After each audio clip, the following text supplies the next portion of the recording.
民众在彭属森林公园广场上排队浴佛，有不少是一家人，一大早就一同前来。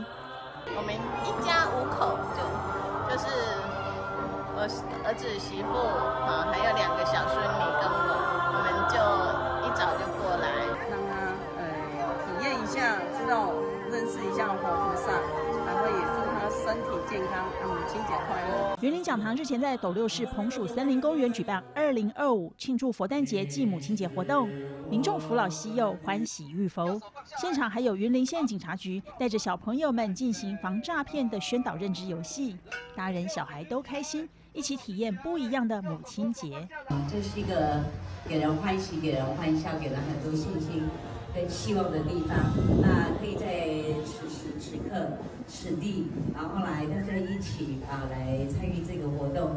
仅代表第3县长，谢谢我们所有佛光人。借着佛诞日参加浴佛活动，不仅向母亲表达感谢之意，也是一家人一起团聚出游的好时机。不分男女老幼，一同沉浸在洗涤心灵的欢喜与祥和气氛中。人间新闻台北云林综合报道。